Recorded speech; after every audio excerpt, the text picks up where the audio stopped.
Hi guys, this is how to do my winter swarm in an orange shell. First, prepare your orange and take a picture. Use upside down so it looks bigger and wider. Then video yourself pretending you will get inside the orange.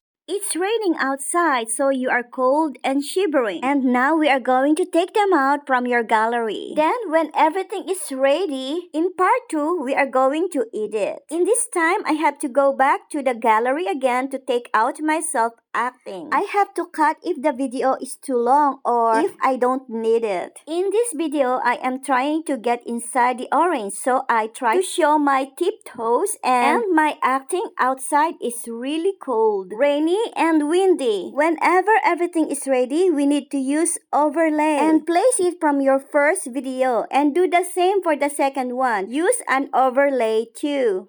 Next, we need to remove background. Just click it. Wait for a few seconds until it's color green. Green color and check, meaning the background is already removed. Finally, you can drag up and down, left or right, or you can make it big or small. Make sure that the first and second video are the same length, or else it will be like this one. To avoid the empty orange, it must be the same length like this. Ta-da-dan! This is the outcome of my winter worms in an orange shell.